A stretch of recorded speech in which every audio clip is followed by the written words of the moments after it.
How much wood could a woodchuck chuck if a woodchuck could chuck wood? I'm Lauren, and we're back on Off Black Podcast. Hi, everybody. This is Tay and Lauren with the Off Black Podcast, and we were just testing to see how much wood could a woodchuck chuck if a woodchuck could chuck wood. Could chuck wood. Today we have a really great episode for you guys. Really excited to talk about some of these key points. Thank you to 23 of you that listened to our last podcast. I know it may not seem a lot by any standard, but it's a lot to us, and we love it. It's a lot to us, and we absolutely love it, and we appreciate you guys so much. Now, Lauren, what do you know about relationships? Oh, well, I wish I could tell you what I knew, because my relationships seem to fall through the cracks somehow. Fall through the cracks? Yeah, they fall through the cracks, and then they disappear. Like Adele chasing pavement, but the pavement is hell. Yeah, definitely. Okay. Because, they all kind of just fall through the cracks and disappear on me. I be trying to start them bitches, but them bitches don't want to be starting me. They don't want to be started. Alright, so I really want to talk about our current relationship status. What is your current relationship status, Lauren? I am currently single and ready to freaking mingle, if you know what I mean. I feel like a lot of us do, Lauren. Except I'm not single. What are you? I am currently married, actually. Really? To who? Jesus Christ. My Lord and Savior. Our Lord and Savior.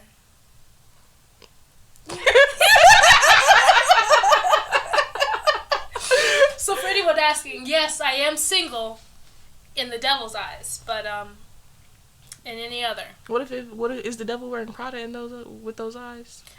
If I know the devil, which I do, he would be wearing Prada. Good. He would be wearing Prada. I feel like he's a very handsome person. Me too. But let's not talk about the devil when we talk about relationships. Unless you're talking about demon something or another. Mm-hmm. So. Demon sperm? What I've noticed a lot with people in our age is a lot of people have problems with intimacy. What even is that? So what is your view on intimacy with partners or something like that? I think there's different levels to my intimacy, honestly. Intimacy to me is more I like spending quality time with you. Right.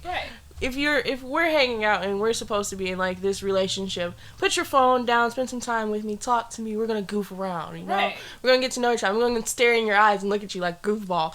But So your love language is really quality time. Quality time, yeah, and physical touch. Physical touch. Physical touch is my shit. Mine's is almost opposite, because I do enjoy my quality time, but I love words of affirmation. I love them. I have such a praise kink to where you'll be a dog in your next lifetime. I have a dog currently, and I love words of affirmation, and I also love gift giving, and I love giving to people. I love gifts. I'm not sure how I feel about getting gifts from the people I love. Judging by the way you damn near didn't order food when I told you I was gonna get you your food, you don't like receiving gifts. I don't like receiving at all, and it's just I like to be a very giving person when I'm with someone, and it takes me a long time for me to actually accept a gift from someone that I love, and that's pretty odd. But it's just it's just who I am. There's nothing wrong with that either. Thank you. So, also, Lauren, what is up with everyone not willing to commit now? See, that's where I'm at in my journey in relationships. Because why can't you commit? What's the issue? Right. What is? I think it's because we have so many more options. I also feel like social media is definitely a big part of it, because that opens the world up to so many more people for you. Right, and then there's so many options, and you just can't choose one. And there's so many people that consider even liking a photo cheating. Yeah. Or liking someone's status cheating, or hearting someone's status, God forbid. I feel like that is so. I don't even want to say it. It's a weird concept to me, because I'm just liking their photo. Right, I can't like their photo. It's so backwards sometimes, because a lot of people don't even like it to be oh my God, I really like this girl and I'm gonna like her picture. Hopefully, some guys just like a picture of Kim Kardashian and their girls freak out. Which is weird, because it's Kim K. It's Kim K. Everyone likes her pictures sometimes. Me personally, I'm more of a Kendall Jenner type girl. Same, I love freaking Kendall. Kendall Jenner. But that's what we're going to be talking about today for relationships. We just want to ask a couple questions. So, why do you think more people are choosing situationships over relationships? That's a good question. I really don't know. I feel it has to do with more of the committing things. They rather have that situationship where they know they can be like, hey, can I come over tonight? Like, you know? Right. Rather than, hey, I'm gonna go get you a bag of chips and your favorite flower, and we're gonna sit home and watch a movie, like, type shit. Like. And I know a lot of women that would prefer the latter, like, to that. They would prefer if someone just, like, came over and treated them nicely. Right. You know like, I feel like we've found a lack of respect for each other, honestly. Right. And as soon as you don't want the situationship, I've had many relationships where I've had a situationship and that other person either wanted more or I wanted more. And I'll admit to that, you know, you cannot spend so much time intimately having sex or being a part of someone's life for a long period of time without catching feelings. Exactly. And it's really, really hard to just, like, turn off those feelings. And that's where I think there's a disconnect with me, because I can't just do that. That's why every single time I, like, talk to a guy or a girl or anybody like that, I'm like, hey, I'm not really interested in being in a situationship. Like, I want a real relationship. I want a real connection and attachment to each other. And I don't want to just be, like, in the wind, you know, gone with the wind. Yeah. I felt that. I feel that. Yeah, it's just, and some people are just fine. Some people are just fine with that. And me personally, I can't see myself spending so much time with someone and investing time and investing my body. For it not to end up in a relationship. Right. And that's me giving up something when they're getting something. Yeah. And that really doesn't ever sit right with me. Like, I recently had a conversation with a young man, and, you know, we went on a one hangout session. It was a one and done hangout session, and I really didn't feel like we connected personally. But, you know, whatever, I gave him a little in the car, and that was actually satisfying. Actually, I like that popping noise. I gave him a little, you know, in the car, and I proceeded to just kind of be like, okay, well, he just wants a sexual relationship. He just wants a sexual relationship, and I'm not really looking for just a sexual relationship, and not with that person, you know. And they proceeded to, like, message me, and I talked to them back, sure. And I try not to lead anybody on to where I wanted this sexual relationship. Eventually, I think it was, like, before I went to therapy, and he had messaged me saying, hey, and he brought up, like, this stupid thing. Actually, I can bring that up now. Actually, I can bring that up because that was, like, our last conversation. It was last week. Oh, no. Lauren, they deleted it. No. They deleted all of it. No. So, basically, what this young man said to me was, hey, how's it going? How you been? Have you met up with anyone after me? That was always his question, right? Mm-hmm. I know that's kind of weird. And every single time he would ask me, hey, have you hung out with anyone since the last time we hung out? Have you done this with anyone? Have you hung out? Da-da-da-da-da. Constantly asking me that question. And me... I feel like that's controlling. I just didn't like it. Because... That leads up to controlling behavior. Right, because I'm like, what are you really asking? If you could just ask the question, I could give you the answer that you're seeking. And no matter if I hung out with anybody, it didn't really matter. He just wanted to know if I was still available to him. Right. Mm-hmm. He just wanted to know if I was still available. And I said, hey, yes, I'm still available. Yes, I'm still single. But I'm not available or single to you. Mm-hmm. And I think that's where he got kind of in his, like... In his chest. In his chest about it. So I proceeded to say, hey, I know that you only want a sexual relationship. And I'm not looking for that. I'm looking for something a little bit more serious, a little more intimate. Because I've played the field. Mm-hmm. Trust me, I've played the field. I'm 24. Haven't had a relationship since I was, like, 18 years old. So I've done what I had to do. And I know that a lot of people would be like, well, there's still more of that you can do. But no, I'm just so bored. Yeah. I'm bored of the games, and I'm bored of saying, hey, how's you? I'm sick of asking people what their favorite fucking color is. Amen. I'm so sick of like that talking phase where it's just like, I don't know where we're at, but I kind of like you. Are you feeling me? Right. Like, how was your day? Good morning. And it's like, yeah, and so many people are afraid of rejection, so they put out this I'm hard.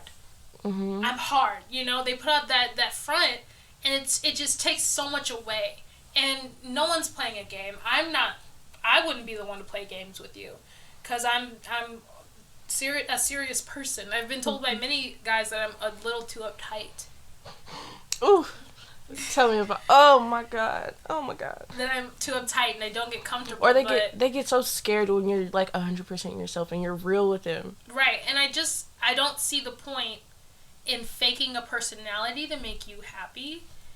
And because I'm not. That's not what I'm gonna do. Right, that's not what I'm going to do, and that's not who I am. And then this guy, he proceeds to say, I like you for who you are, I like all of these things about you. And I'm like, okay, but you don't want a relationship. I don't want a relationship. And I said, okay, what do you want then?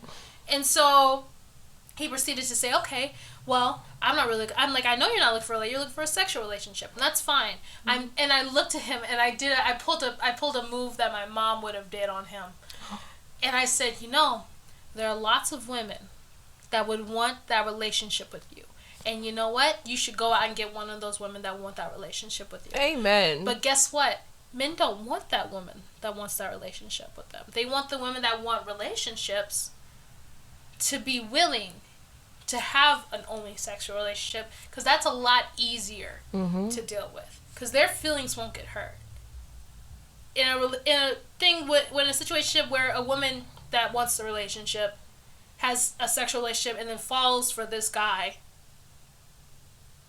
she gets hurt. She gets hurt, mad hurt. And then he gets to be like, well, I told you I didn't want a relationship, but you acted the whole time like you wanted one, like you were in a relationship with me. And that's where I see a lot of disconnect. I see a lot of people really don't know what they want. They fear rejection. They want to make sure that they have you on lock and they can do whatever they want. They like to play games with you, and it's so irritating. Okay, all right, I have to ask, what is the top 4 red flags for men in their 20s for relationships that you, as soon as you seek it out, like a heat-seeking missile, you blow that shit up? What is that? What is it? Shit. I don't even know. Like, there's just there's so many of them now. Like, the whole phone thing, if you are, like, hiding your phone every time it goes off, that is, like, one of the biggest red flags to me. Like, why are you hiding it? I don't care. Like, we're just hanging out right now. Who cares? Like, it's not official. That shit's a red flag. Always having to say, I don't know what I want, or, yeah, I'm just kind of here. Like, what do you mean you're here? Okay. Wait, you're what? Yeah, like, they're just here.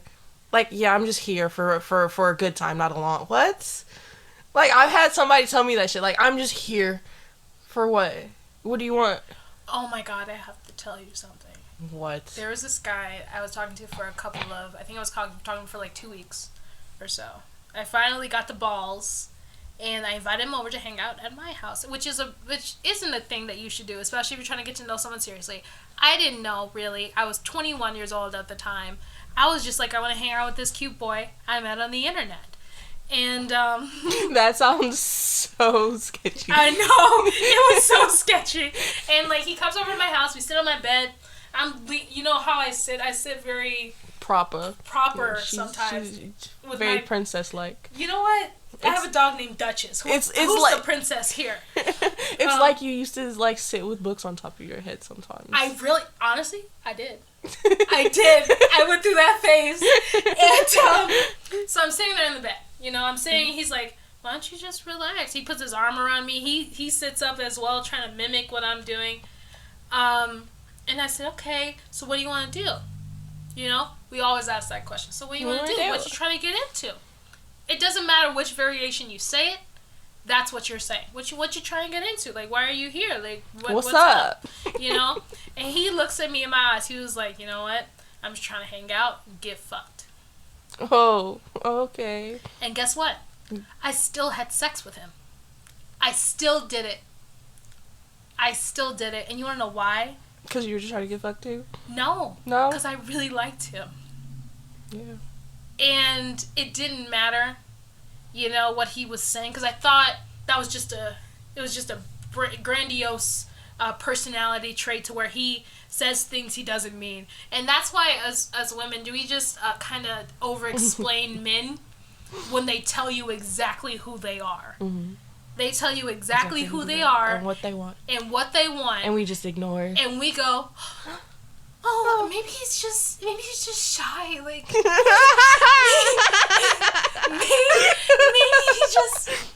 maybe he's just like hurt. I can fix him. Oh my God, not the savior complex. The savior complex. So many women have that. We have that. We have it embedded into us. Yeah, it's kind of just. I feel like we were just built with it. Right, and you ever heard that song? You can't save a man. You can't raise a man. You can't raise. Yeah. Can't raise a man. And that song came out when I was about like 15 or so, and I was listening to it, and I'm like, yeah, you can't raise a man. You can't. I'm gonna go out into the world, be rough and tough, and it turned out to be like absolutely everyone else, every other girl on the planet, and I still did it with him, whatever, and that situationship continued for like 3 months. 3 months of my time I spent with this young man who, on Bumble, and this is a thing you gotta look out for, girls. If a man puts he wants a relationship on Bumble, that doesn't mean he wants a relationship with you. And that's fucked up, right? The concept of it. Because yes, they want a relationship, but then it just becomes a you issue. Yeah, and then you get blamed because, like, it says you want a relationship, but it's just, not with you. Not with you. You know? I just want to have sex with you. Right. What do you... I'm looking for a relationship just like you are. And then that's where you get that. What sense does that make? Right. And the thing is, I'm looking for a relationship. You're looking for a relationship. We're looking for a relationship together. We're together in that relationship looking for, hey, we found each other. And we get so excited when we hear a guy that wants a relationship, but we never take into account, does he want a relationship with me? With me. Because then it becomes a me. It becomes an introspective issue. Mm-hmm. As soon as they don't want a relationship with you. Because you're like, you want a relationship I'm good enough to have sex with. Exactly. And that's where I'm at. I'm at the... Oh my gosh. I have to tell you about this idiot. This idiot I've been... So... Tell me, girl. This idiot. So... I will say, we went to the same high school, okay? Mm-hmm. Like, you know, whatever. We didn't know each other back then. But, you know, I know who this person was. And I was like, you know, they're a nice person. They look cute, you know. I'm gonna get them one day. Okay. And so, like, you know, I had added them on Snapchat a while back. And, you know, finally they added me back and they were like, hey. And I was just like, hey. And we ended up talking for like a month. 2 months? It was like 2 months. 2 months? Okay. Yeah, it was just straight. That's a lot of time to spend talking to somebody. 2 months of straight texting every day. Okay. And, like, shit. Then we started hanging out, and I was like, oh, I kind of like you in person, too. Okay. Like, I'm feeling you. Like, it was one of those things. We were feeling each other, and, like, we were like, I like spending time with you. We should do this more often. Let me take you out. Like, let's go to the movies. Da da da da. This person met my mom. Like, just I was just like, mom was just like, invite them over for dinner, and we went out to dinner. Aww. And it was really cute. And then all of a sudden, guess what happened? Bitch, what? What happened? The ex-girlfriend came back in the picture. What do you mean? You were just talking about how you wanted to have this whole relationship with me. And then she comes back in saying she wants a relationship with you again. And what did he do? I asked him and he was like, I don't know. What do you mean you don't know if you want the relationship back or not? What do you mean you don't know what you want to do? You just told me that you were trying to get in a relationship with me. You were just trying... Bro, when I tell you, he asked me what I wanted out of this. And I was like, I want, it's a whole little, like, I wouldn't say sonnet, but it's like a little poem type shit. Yeah. And I sent it to him, and he was like, all right, I got you. That's what I'm trying to do. With you. I was like, okay, cool. I figured that, but it's whatever. But then the situation just changed so quickly. and then all of a sudden you withdraw, and I let you see my body. Right, and as soon as our bodies are involved, it's a whole different, different ball game. Right, and it's a level of intimacy because me personally, I don't really have sex like that anymore because of the fact that that's so intimate to me. Mm-hmm. I don't really let people see my body. Like Exactly. And then for someone to see your body and then to eventually play you, essentially. Exactly. You know how fucking hurt that hurts your soul. That hurts hurts everything. It's like a ache within. Right. And it's just like, wow. It's like that it's like a stomach drop. Like your heart drops to your stomach and you're like, what the fuck? And it's being played or whatever feels it's a different kind of hurt. Mm-hmm. Because you had so many in the end you can only blame yourself. You can't blame this man. He showed you exactly who he was. He showed you exactly who he was. Exactly. And he told you who he was. But his lies and deception just didn't meet up with the action. Add up to the way he was acting. And when he got caught, what did he do? He said, I'm going to take my time for myself and be alone now. So he turned tail, and he ducked his tail, and he ran. And like a little coward. Couldn't even tell me this shit in person. Yeah. Wait, what? He did it over text. Like a little bitch. Oh, shit. Oh, wow. Where does he live? I know exactly where he lives. You know exactly. But, like, you coward. Right. Like, and I like you. I still like you, which kind of sucks. Like, what sense does that make? How do I still like you after this? Like, really, what sense does it make for my brain to still have these feelings towards you after you've done this to me? Type shit is that? It is just, I feel like they figured I feel like the male species, they figured something out. They figured something out in the past 20 years. They've had to. They've had to have figured something, They've evolved. Code. They've evolved to something. And the thing is, we're not saying all guys. We're not saying all guys. But I saw this in another podcast. A lot of people, guns. Let me equate to guns. All right? Guns are sometimes. This guy on his podcast, I don't know what it is, but we'll tag it at the end. He looks at this man. He was like, you know how in gun safety, they tell you to treat every gun like it's what?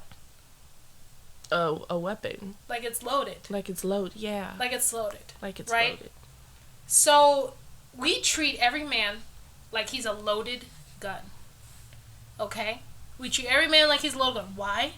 Because if this person has hurt us, if something has hurt us, we will always look at that one thing and be like, okay, I'm gonna go with you, but you might be loaded, like you might be... You might be shot put and ready. You might, and so many guys get frustrated by that concept, but what are you gonna do to stop that? Because it starts with you. It starts with you. What could you do to stop that? What could you do to stop that? You know? And I know so many women that are just really, they just don't fuck with men anymore. They just don't fuck with those I'm getting to that point anymore. And luckily, we're bisexual, both of us. Thankfully. It must be in the gene pool or something. It's gotta be. But it's gotta be hereditary. It's gotta be hereditary! Oh my goodness. And the thing is, my mother dated men until she met my dad.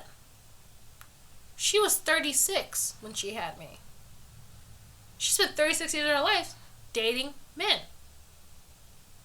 No. And now she is a happily married woman to a wonderful woman named, I'm not going to say her name, but she's a wonderful woman. And I'm glad that my mother found her. But when we talk about relationships, when we talk about that part of relationships, what are we supposed to do? What are we supposed to do when there are so many games and there's so much distrust to even begin? We can't really trust anybody. Like, at all. And like, how do you even get to the level of trusting somebody at this point? Right. And how do we know that once we trust you, you won't hurt us? Exactly. Because there's so much cheating. So many people are getting And there is no definite level, which this is another thing that kind of really just baffles my mind, is that in reality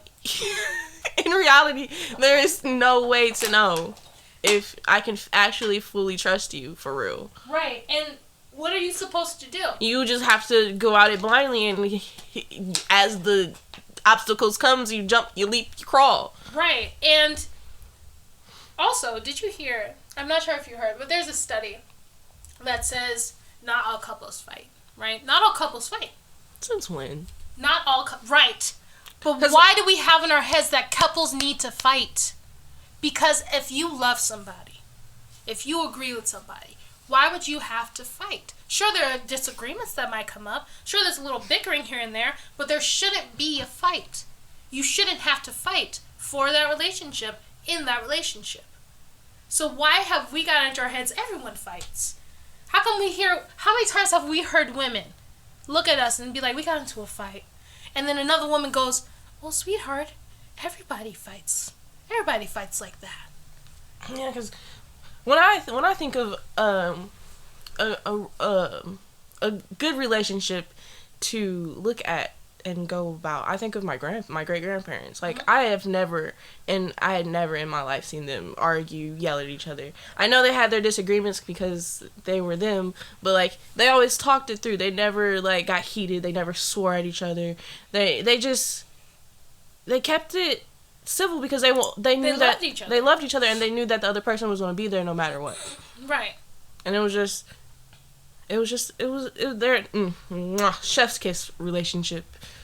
Right. And then there's so many people who don't have those ideals. There's a lot of guys with relationship problems because of what they've seen or what they've experienced. How many times have you heard a man say, oh, I can't date because I got cheated on in the 3rd grade, and I can't date anybody.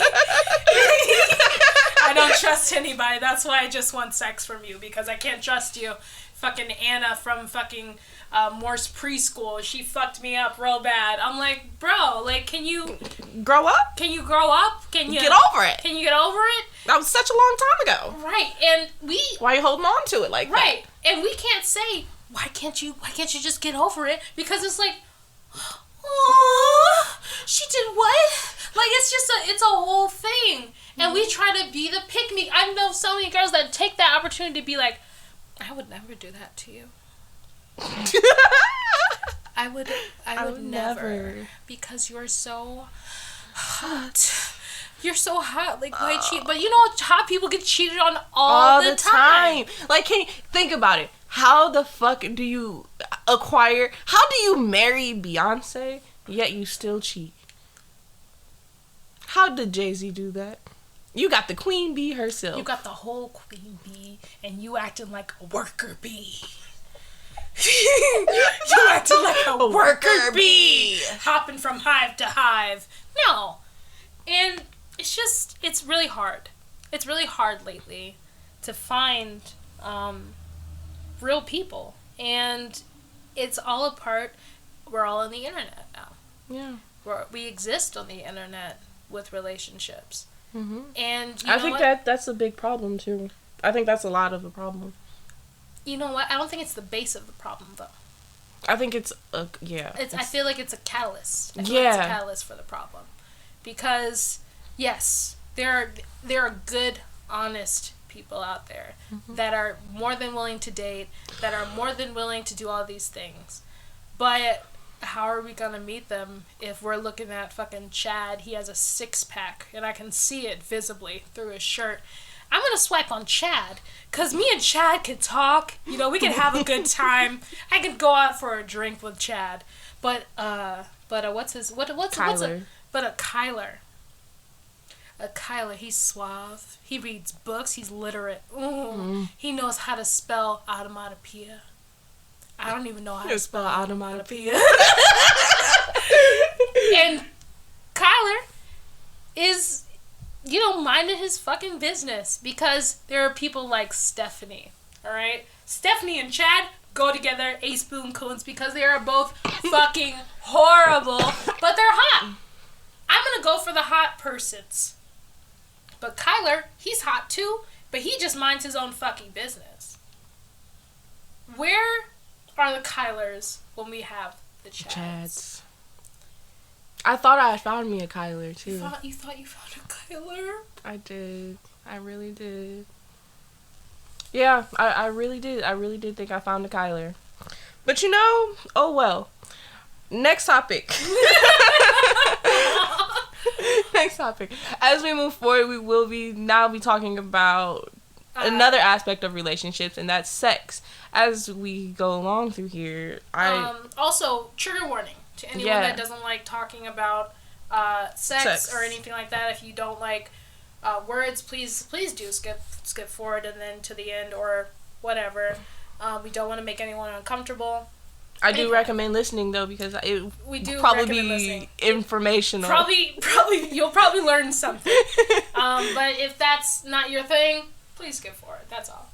Go ahead. So as we move forward in our sex conversation, the first thing that comes to my mind is, what are some ways that we can stay safe with sex? Because that is the most important thing in my mind when sharing my body with another person. Right. Do you mind if I tell you what I think? Go ahead. I'm not a professional sexer or anything like that, but I've had sex in my lifetime. It's happened,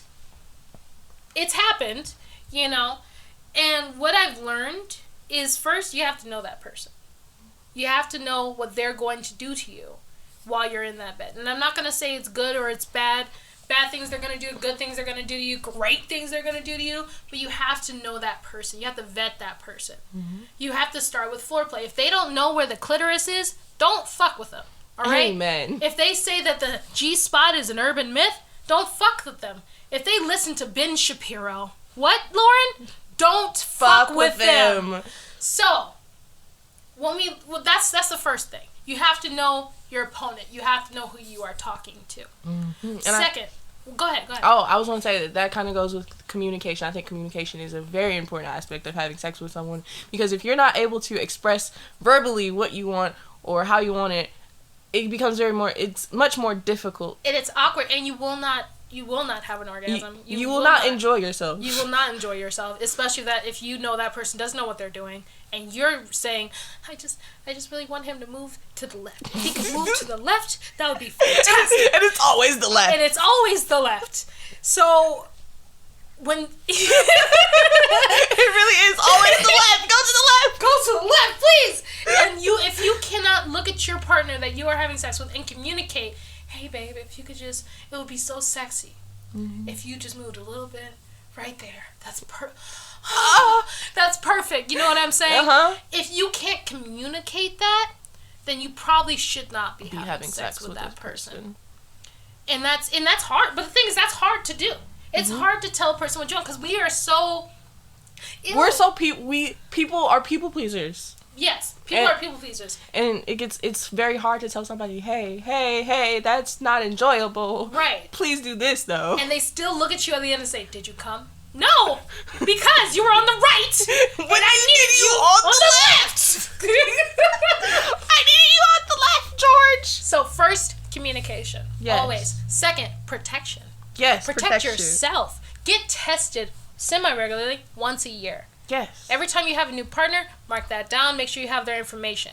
That's why I'm really not into hookup culture, like go to a bar, hook up with somebody. Because you don't really know. You don't really know.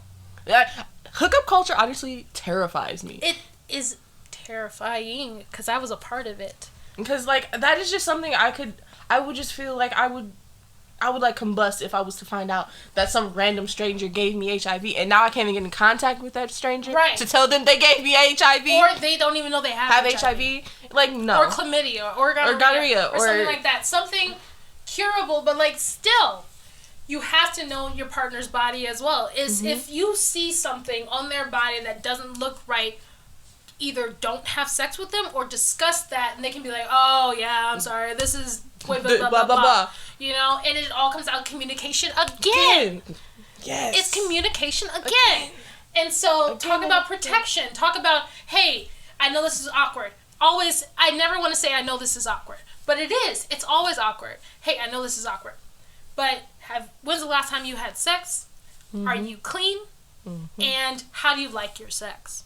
And that's one thing that I don't think a lot of people are open to ask. Is like, hey, how do you like it? Right. Like, and we're so afraid. It is such a scary thing to do. It's such a scary thing to ask. And as soon as you talk about protection, you always have to deal with that awkward silence of putting on a condom. Or if you're in a girl-on-girl relation, not girl-on-girl like it's porn, but a lesbian relationship. A queer. A queer relationship. Thank you, Lauren. I couldn't figure out the word.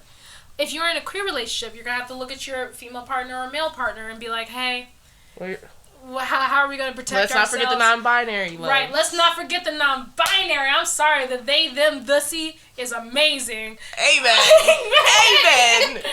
Amen. You always have to talk to your partner, no matter who you are having sex with. Always talk about protection. And if you are going to be putting something in your mouth, know exactly what's going in your mouth. Has this person bathed today? Does this person have normal hygiene? Does this person have normal hygiene? Do I smell something a little bit off? Right. Notice. Is it funky? Is it funky? And the thing is, ain't nothing wrong with no funky coochie. No funky coochie. Ain't nothing wrong with funky coochie. Ain't nothing wrong with it. All right. Because let's be real. Can we talk? We need to talk about that too. The stigma behind coochie.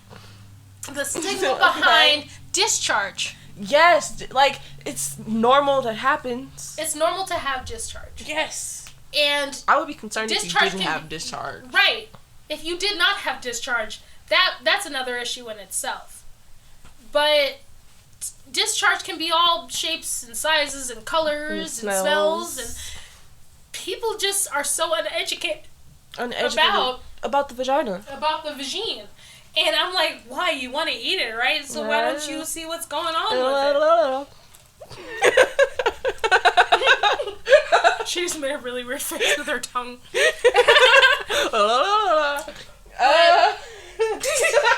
But yes. You better be doing figure eights. Communication. Talking about protection. Figuring out if your person has been tested. Mm-hmm. If your human being is clean. And not being clean is not the end of the world. Some people have HIV and they do not spread it. You know what I'm saying? They don't they're not contagious in a way. And that stigma really kind of ruins their relationships because they're in happy, healthy relationships and they are HIV positive. Mm-hmm. And so many people are like, "Oh, you're HIV positive. I can't drink from your cup. I can't lick your straw." You know?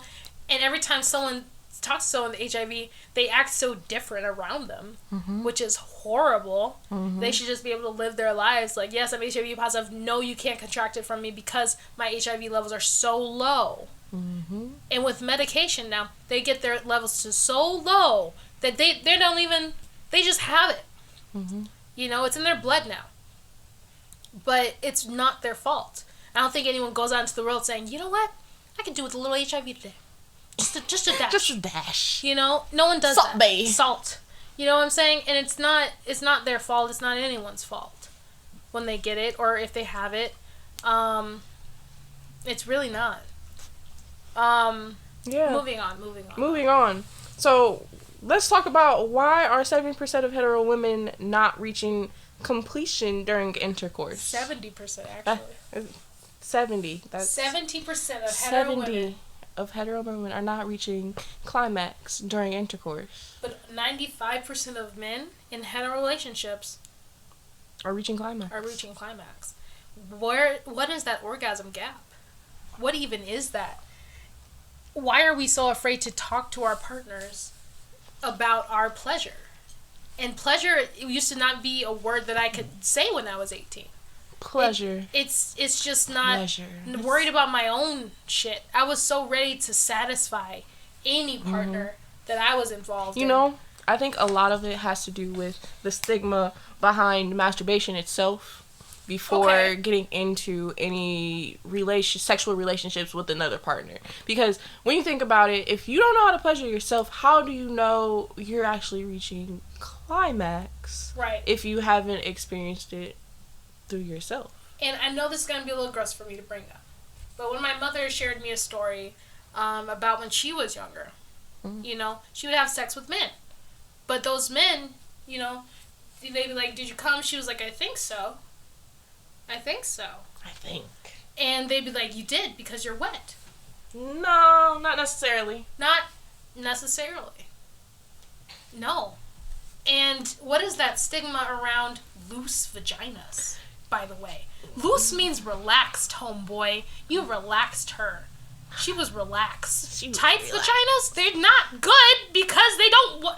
tight vaginas are great, but they're not good if after you've done all this thing and they're still not relaxed and they're, whatever, they've dried up at this point because they're not comfortable. Mm-hmm. Mm-hmm. And you have said, oh yeah, that's a tight vagina. I'm gonna come back. But then I can't deal with any loose vaginas because they're loose and they're free and they're relaxed and I like it. You know what I'm saying? If it's relaxed, they're comfortable. They're comfortable. Right. And it's just let's get comfortable. Let's not right now. I'm sorry. So I'm just saying, there's a lot of stigmas around sex, and there's so many stigmas around owning your own pleasure and owning your own orgasm and getting that orgasm, because that's what sex is about. It's about sharing this experience with another person and enjoying yourself and liking it. You know what I'm saying? Amen. And some people like different things. You just have to figure that out. Yes. Some people like rougher. Some people like just nice vanilla. They're fine. Missionary can be great. Missionary can be great. Missionary can be great. With the right person, missionary With the right is person, great.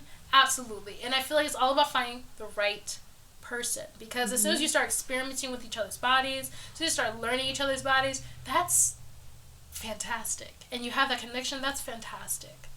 And you can have that in a situationship, and you can have that in a partnership. And that's fine. But you have to know that partner. You have to know how their body's You have to be willing to communicate with each other. Right. Through each and every step. Right. And that's in this orgasm gap. Orgasm gap is the lack of communication of the orgasm. And some women can have orgasms. Some women can't, but there are other things for pleasure. You can do other things. Okay, I have a question. What's the difference between cream and squirt? Like, I know what the difference actually is, but can you do both? Cream? You mean the discharge? Like the... Oh, okay, all right, I got you.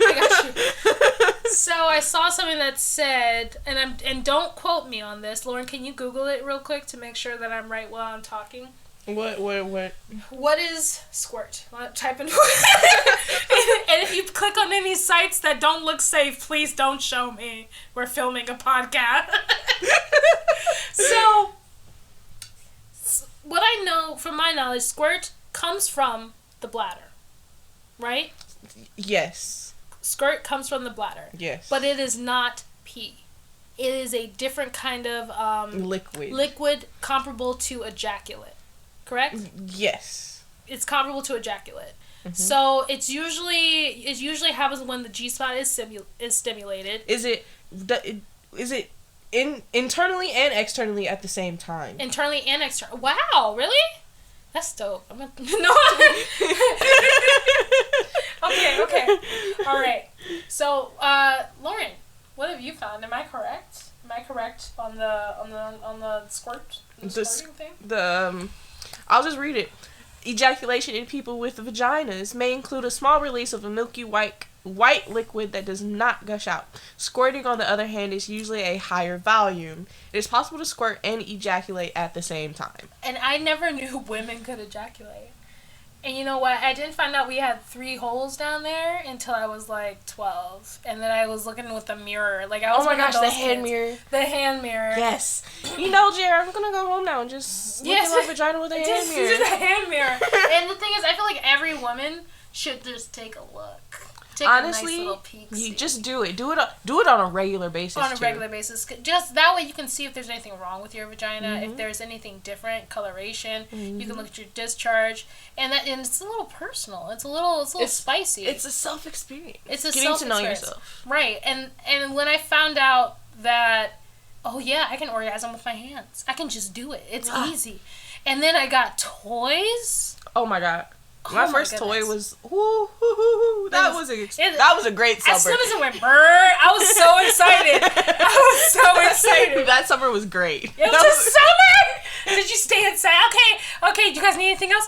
Okay, I'm gonna go back to my room now. Bye. And you close the door. I'll talk to you guys tomorrow. Lord, wait, please. No, I'm busy. We miss you. We haven't seen you in 4 days. Please. All I do is come and sleep, Mom. That's my life now.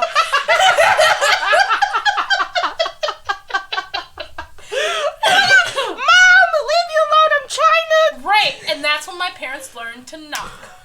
Yeah. It's just knock. Please knock. Please knock. Especially if you're exploring your body, lock the door. If you can't lock the door, put something in front of the door, like a jingle jangle or something on the doorknob to know when somebody is coming into your room. Just for privacy matter. And if you're any young moms out there, any moms out there, it's okay. You will find your time. Yes. You will find your time. And I know being a mother is a huge responsibility, and your vagina is a huge responsibility too. Vaginas are great. I enjoy them. I have one. I enjoy having mine. I like having mine too. And yeah, just take your time with your body. If you're not having an orgasm with a partner, it's not your fault. It's not that partner's fault. It's just maybe you need to spend a little extra time. You know, foreplay is a wonderful thing. Out there, foreplay is a must for me because I can't get wet without the foreplay, and you're not gonna just go in there dry. Right. That's just not how it works. Bite the pillow, I'm going in dry. Like, I don't think so. I don't think so. At least, like, fondle my boobies for a little bit. Lick my neck. You know, blow into my ear a little bit. Right, and the thing is, Lauren, I know this might be a little bit TMI, but from kissing, for me, I can instantly and just gusher. And I don't know what it is. It's just from kissing. And you know, there was a study that most men could do without it. Could do without kissing. They can just do without it. And we're not just talking about men. All right? We're not talking about just men on here. A lot of women like kissing. We love to kiss. I love fucking kissing, bro. And it's just, your lips are soft. Your lips are soft. Oh, wait. Did you floss today? It's beautiful. And then you bite the bottom lip. Oh, the bottom lip bite. And there's so many different foreplays. And a lot of foreplay can be mental. If you're in public, try out talking to your partner, like at a dinner table. You're at dinner with your partner, and then you just start saying like sexy things, low enough, but out loud. So like, oh yes, I'll take the chicken parm, right? And then you look over to your partner. Just wait till we get home. I can't wait to lick you up and down. Or something like that. You were just... Oh. And that's mentally, that checks them in. And then that happens. And that's in public. That's your own thing. No one has to be a part of it. You're not telling people to consent to your stuff outside of the bedroom. That's what you're not going to do. But if you're going to do it, you're going to be in a nice little booth together. And this is a me and you thing. You know what I'm saying? And that's mental foreplay. Yes. And you're revved up when you get home. You know, you're like, what did you say to me when we were? And you know, it's something about the tease that just ignites like this small little fire, and it just slowly gets bigger as you keep adding on. And you're just like, oh come on, we need to go home now. Okay, we need to go home. Just grab your chicken parmesan, babe. We gotta go. Put it in the box. Get away. Car is ready. The engine is on. And for me, the longer the mental foreplay is going on, like let's say this mental foreplay lasts 2 days. I don't see my person in 2 days, right? They're texting me all this stuff. They're saying all this stuff to me. I am most definitely going to be revved up by the time that they got home. Or the second they walk through the door, like, hey, you was talking a lot of shit. You was talking a lot of shit. Are you going to show me that shit? You going to show me? But yes, it's just knowing your partner, communicating with your partner, being safe with your partner is the biggest thing about sex that I can even perpetrate right now. See, and that was, another thing that I found is a really eye-opening experience is going to the toy store with your partner. that is the most fun you could have with some in a relationship, yes. Especially if you guys are more on the kinky side, if you're more into BDSM or anything like that. Going to this toy store, picking out a toy that you two both would enjoy. That rhymes. Pick out a toy that you both would enjoy. We should start a sex toy shop. But yeah, already podcast. No, now we need a sex toy shop. With our faces on them? Obviously with our faces on them. Yeah, okay. Okay. Who wouldn't want to sit on this face? Honestly, that's a good question. That's a good question. Right. Anyway. Just going to the toy store with your partner. That could be foreplay. Yes. All right? Yes, it is. Picking out, like, I have a writing crop hanging in my room right now that I picked up by myself, and I was like, damn, I really wish someone else was with me. Because I buy all my own toys, whatever, and going to the toy shop with a partner is just a fun experience. It's like a nice, cute little date if you want to do it. Like, you go home and you're like, I can't wait to try this out. I can't wait to try this. Babe, what do you think about this? And then the fun part is if you go, you have to do something after, so there's like that moment of we got this in the car. We got this in the car. Oh my god. Like, we got it in the car. It's like, it's a... And nobody else knows. Right, it's a dirty secret. Like, it's sexy. You can be my dirty little secret. Oh my god, please, All American Rejects, no in the podcast, please. No, I'm sorry. Don't make that face. I love you. All American Rejects, please. Sponsor us. Sponsorship. But yes, going to the toy store. Okay, can we back to the back with the toy store subject and the masturbation topic? Can you masturbate too much? Like, is there a point where it's just, yeah, I'm doing this a lot, like, it's affecting, like, I'm doing this a whole lot. It's affecting my work, I can't sleep. Yeah. And also, I feel like with masturbating too much, it comes with a porn addiction, too. It does. With watching too much porn, how does that influence us in our relationships? Have we learned, has a generation that grew up with the internet learned sex from porn? And when I look at porn, I'm not saying it's the most clean-cut stuff. I'm not saying that. I'm not going to lie to you guys. Amateur. It's not even... You watch the amateur one? And the amateur ones always, like, have a source of innocence to them. Where I'm like, aw, she doesn't want to be here, guys. Like, leave her alone. Like, but, okay, so I know this video isn't sponsored, by the way. But there is this, like, wonderful... There's this wonderful porn site called, let me get the name, Bellesa, Bellesa, right? It is porn made for women. Oh, really? Yes. And they have sensual to rough. They have intense. They have stuff with lesbians. They have all types of things. Yeah. And it's not derogatory. It's all looks very consensual, and it's very intimate the way they do it. I remember one time I tried to watch it. I watched this one porn, and my tears in my eyes started swelling up because the way this man was touching this woman in this video, I realized I had never been touched like that in my life. And it was like I broke my own heart by just watching porn. It was as simple as watching porn, but it was a bigger issue. Because I felt the tears. You felt it deep. I felt it in my heart, and I'm like, how? Like, why doesn't anyone touch me like that? And I was so hurt, and I felt like I had been robbed of something. I feel like something had been taken away from me because there was so much patience in that video. There was so much love. Like, it made me, like, feel... I don't know what it made me feel, but it hurt. Like you didn't have a true sexual experience before. Right, and it hurt, whatever. After a few minutes of watching it, I couldn't even watch it anymore. I just ended up watching it, sitting there bawling. I just sat there crying, watching porn. And like, I don't know, and the thing is, I don't feel like I'm the only one that's cried while watching a porn like that. I don't think so.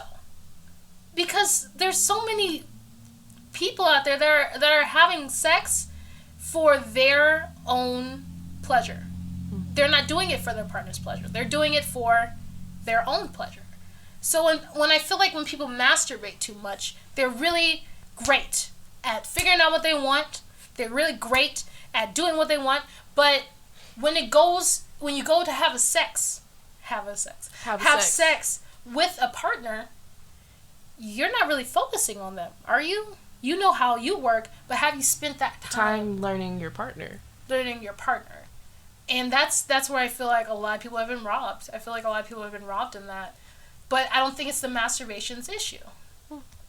I don't. And I'm going to say that. But no, I don't think you can masturbate too much. But when it starts to creep into your work and you're sitting at your desk. Yeah, if it starts to creep into your life. And you're like, I should stick my hand in my pants. Don't do that. Don't do that. That's an addiction. It's an addiction. It's dopamine. Mm-hmm. You get dopamine when you come. You get dopamine when you orgasm. Have you ever just used masturbation as a way to get your ass to sleep? Yes. Yes, that's that influence of chemicals into your brain, saying, okay, now we're fully relaxed. And now let's I can go night night. And that's let's go night night. And that's the way it is. Have you ever? Okay, this is I don't know why this popped in my head, but after sex and you're just laying there with your partner, have you ever just cuddled after it? You're still hot, sweaty, and sticky.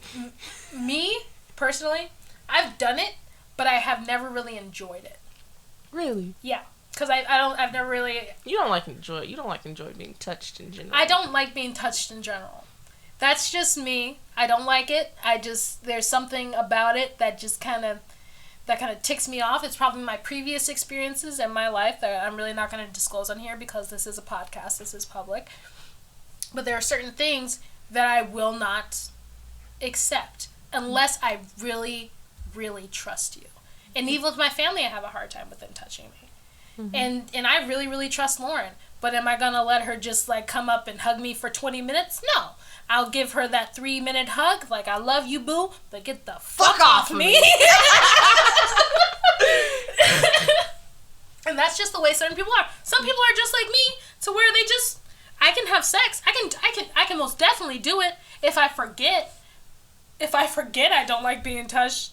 And that happens. Or you forget you don't like being touched. Yeah. And you only want to be touched by that one person. Right. And that's a different kind of thing. That's just who I am. And some people are perfectly okay.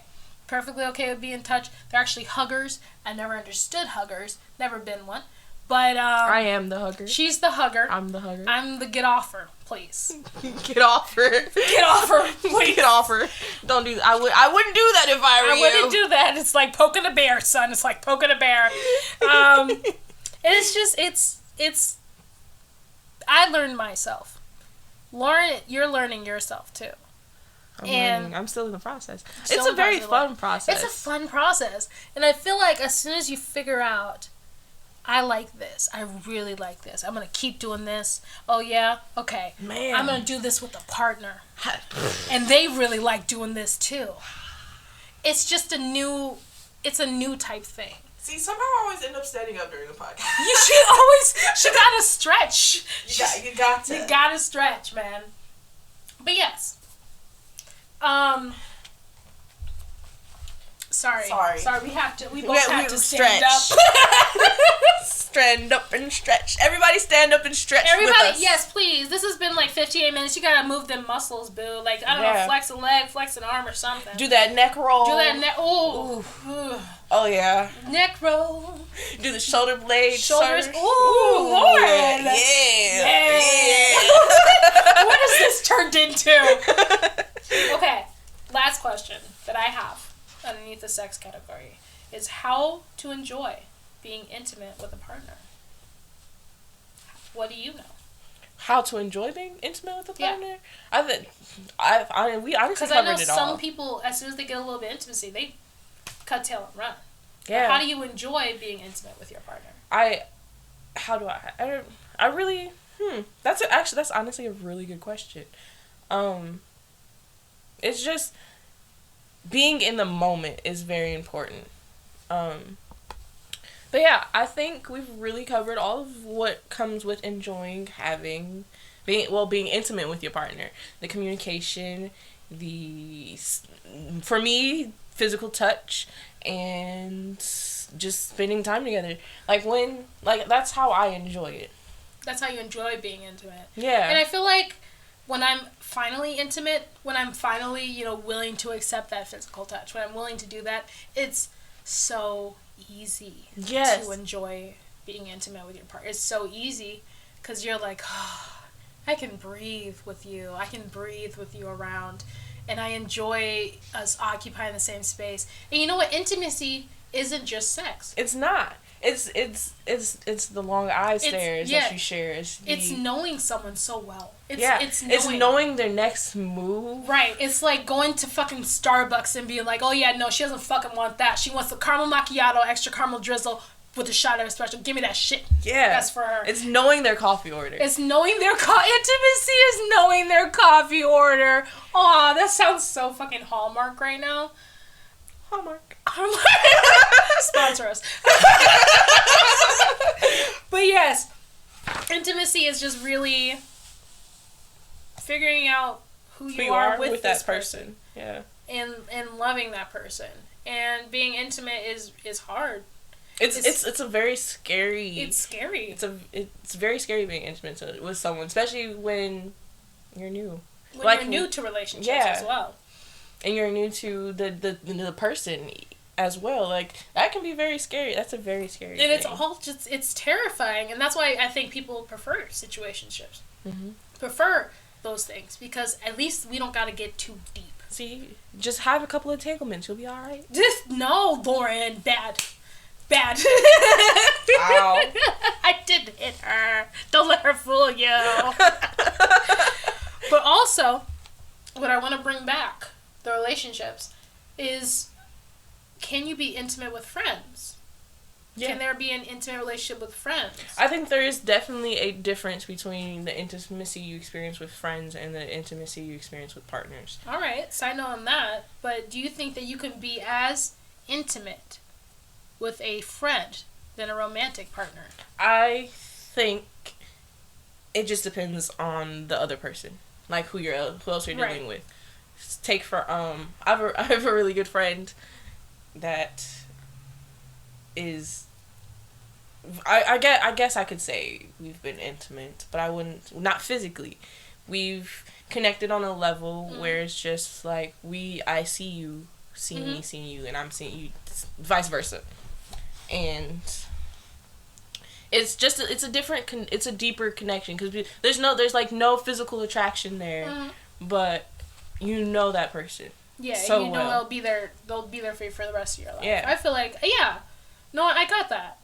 But also when we talk about friends, when we talk about relationships, when we talk about being intimate, when does it become a toxic friendship? If you've ever had a toxic friendship that you've been intimate with, I've been intimate with you in a way that we love each other. Like, I will do anything I will end the world for you because you're my best friend and whatever. You know what I'm saying? When does that become toxic? When does someone cross a line for you? When you start to lose yourself in that, I think. Right. I feel like that's the line, I think. Where you start putting your instincts and your thoughts aside for that person. Right. And it's so easy to do that with friends because you're like, we're just friends. If it was a man that you were doing that or a woman you were doing that for, it would be different. It would be different because you're like, oh, well, I do be fucking, you know, and they do be fucking, and we both sacrifice. So when is the sacrifice too much for both of those things? When is the sacrifice for a romantic relationship? When is the sacrifice for a friendship that goes too far? That's a good question. I honestly do not know. I'm still learning that part. I feel like it's when you give, what you were saying before, when you give up yourself. When you give up so much of yourself and you just kind of meld into this person. And that person now really runs your life. Because you have kind of just given it all to them. And they probably, you know, try to give it to you, but not as much as you're giving. Yeah. And it's really hard to accept that eventually you're gonna have to leave that relationship because you have nothing else. You have nothing left. You've given it all. You've drained yourself. You've drained yourself, and I feel like that's what we've learned. You gotta sometimes cut it off. What, Lauren? Oh, keep going. I'm just listening, because, yeah. It's just, you've given so much, and now what else do you have to give? And, I've had those friendships. And when it comes to those friendships, what are some red flags that, like, pop out to you when you, like, start to notice that? Red flags that I notice in friendships is the me personality. And I feel like I sometimes have a me personality, and I will call myself out if I ever feel like I'm doing a me type thing. Like, this is mine, we're gonna play what I want to play. It's an only child syndrome moment. Okay? And that's what I hate. Sometimes I have those moments where I'm like, oh, I should have asked. Yeah. I should have asked. But there are some people who don't even ask themselves that are just okay with having those me moments. Or when someone that you defend wholeheartedly is in a room full of people. And they don't defend you. And they don't even try to defend you. They kind of agree with the people who would be attacking you in that sense. Someone who really isn't there for you is gonna attack you, but someone who really is there for you is gonna stand up for you. That's why, me personally, I have a little vetting process, and it takes a long time for me to consider you like my best friend or my friend. You know what I'm saying? I have to know you for long. I have to see who you are, how you work with people, right? Who you are for me to trust. How do you interact with people? Are you rude to wait staff? Like, that kind of shit. Do you stack up your dishes? Right? And like, do we have the same humor? Are you just mean and then say that you're joking? Like, that's rude to me. Like, I couldn't be friends with someone like that. But yes. How about you? I feel for friendships, it's, again, I'm still learning. Because let's be honest, I got only kid syndrome too. So it's very difficult going about it for me. Even though I will say I do read people very well. I think you do too, though. Like, you kind of sniff out bullshit pretty quick. Yeah. And it's going about the friendship and making sure that, do we have like the same kind of values? Do we value the same things? Do we both have goals we're working towards, and are we helping each other reach those goals? Are we motivating each other to reach those goals? Are you benefiting me as much as I'm benefiting you? Right. For mine. Like, are we giving equal push and pull here?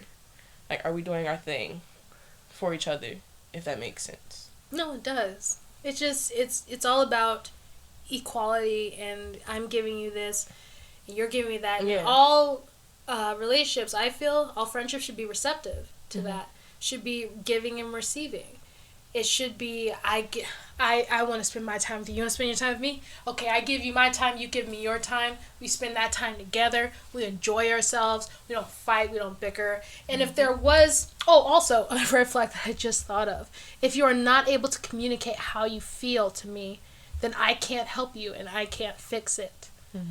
I can't even be there to support you. I can't even be there to support you. Just please talk to me.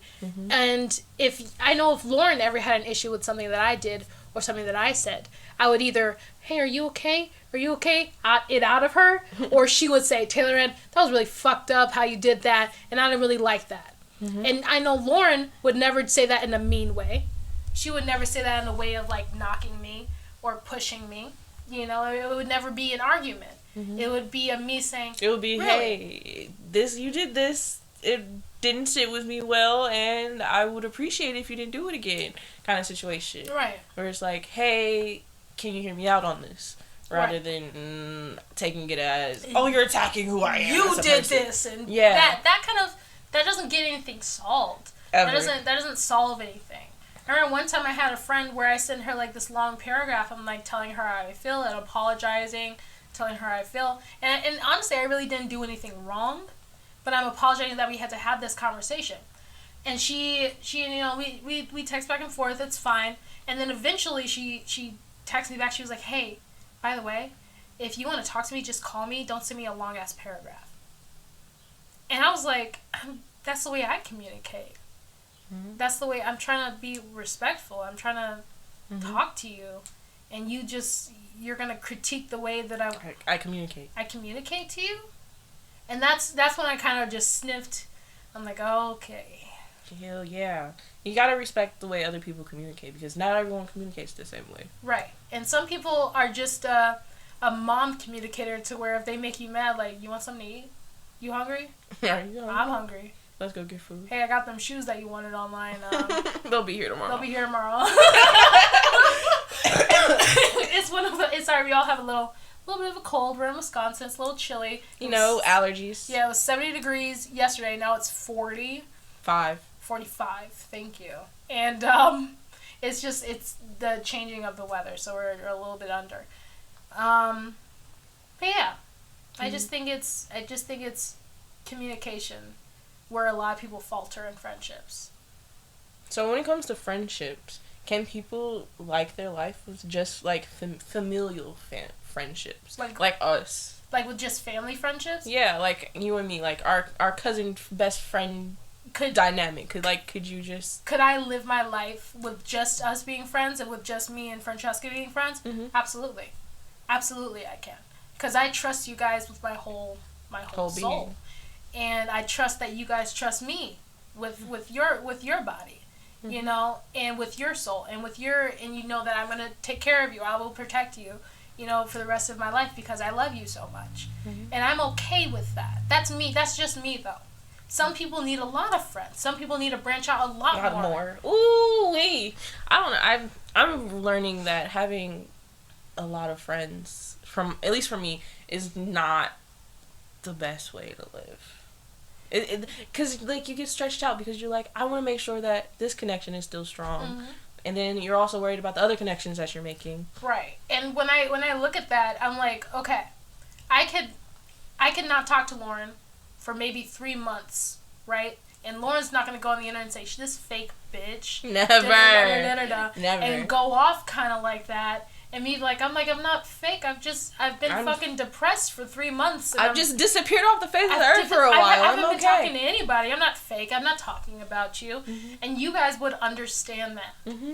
You would really look at that and be like, oh yeah, she must be going through it. And you would probably be like, hey, just reaching out, not saying that we have to hang out or anything, but I miss you, I love you. Mm-hmm. Just know I'm here when you need me. Mm-hmm. And I would do the same thing for you. And I feel like it's great to have that one best friend. I feel like I love that dynamic between us too, because like we be going through it. We do. We be going through it. See, and it's just like, hey, are you all right?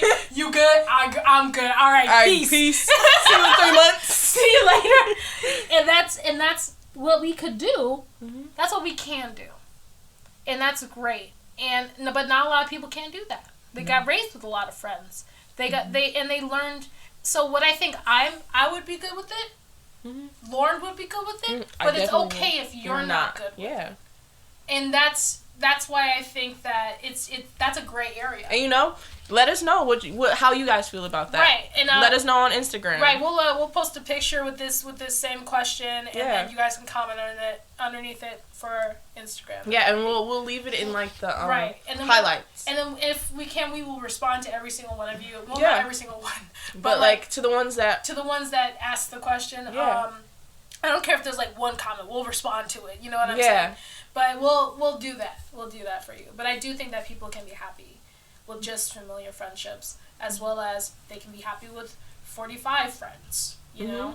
And I used to always want to be that person to have like 45 friends. Yeah, I did too. But then it's a lot. It's a lot of people. It's a lot of different personalities that you have to figure out and just see how your personality, because as soon as you have all those friends, you have to figure out your personality in the midst of all of these people, and how you fit with this person.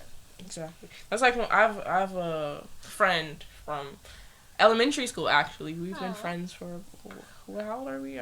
I'll be 20. We've been friends for about 15 years now. Aww. Yeah, and that's how we are. Like, we'll be about our business, we'll be doing our thing, and then every once in a while we'll call up, checking each other. Hey, you want to hang out? Like, what's good? Is you good, babes? Right.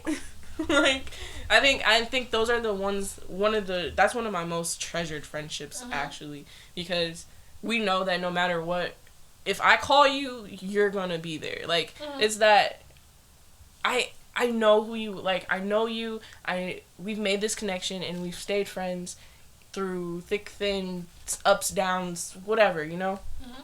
And it's just like, we have this understanding that we're our own people, and we can be our own people with and without. Like, we just know you're there. And that's sometimes what all people need to hear. Mm-hmm. All I need to hear is that you'll be there if I need you. Mm-hmm. Will you be there and I'll be there if you need me. Mm-hmm. But as soon as you stop being there when I need you, and all it is me being there if you need me, mm-hmm. that's when it becomes a toxic friendship. Yep, it really does. That's when it becomes a bad friendship. And at least with family, you have that guarantee that they ain't going nowhere. They're really not. Like, we could fall out as cousins, we can fall out as friends, but I'm still gonna see you at the family reunion. I'm still gonna see you at our little cousin's birthday party. Right. I'm still gonna see you at grandma's funeral. So it's a different kind of network. It's kind of like the fucking mafia, where we're just kind of like, okay, fell out with little Timmy over there. I'll see little Timmy swimming with the fishes, or I'll get him some cake for his birthday next week. Yeah. Yeah. But yes. Yeah, that's where we're at. That's where we're at. Actually, wait, did we get through all of that already? Pretty much, yeah. Oh my god. Okay. All right. So this is the end of episode 2 of Off Black. I'm really happy, actually. I'm really happy with this one. This one was a very eye-opening conversation. It was an eye-opening conversation. We got to talk so much. Yes. And this has been I think it's been an hour and 15, so we'll let you guys go. But thank you so much for listening. Happy Monday, and this has been Off Black. Signing off. Bye-bye. Thank you for everyone that listened to today's podcast. Please make sure to follow us on our Instagram at offblack_podcast for updates and some new posts. Might see some saucy things on there, who knows. Thanks for listening, and